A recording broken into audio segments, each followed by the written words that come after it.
Assalamualaikum warahmatullahi wabarakatuh. Selamat datang ke MSH RC Empire.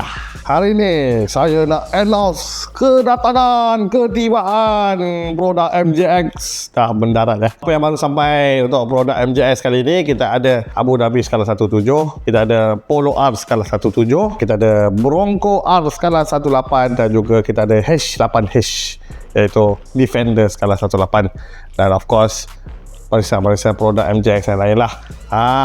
So yang pada korang-korang minat main RC besar-besar macam Abu Dhabi ni 17 lah. Kita ada Defender dan juga Bronco kalau korang nak main slow and steady, which is dia dah siap dengan lengkap dengan sistem brushless. Memang smooth.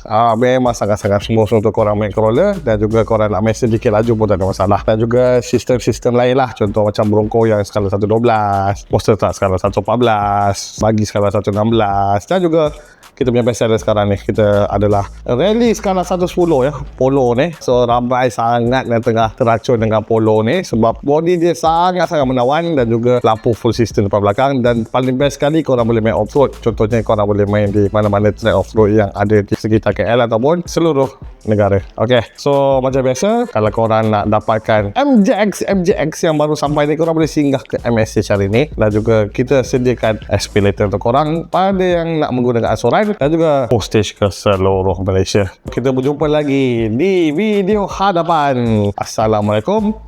Peace.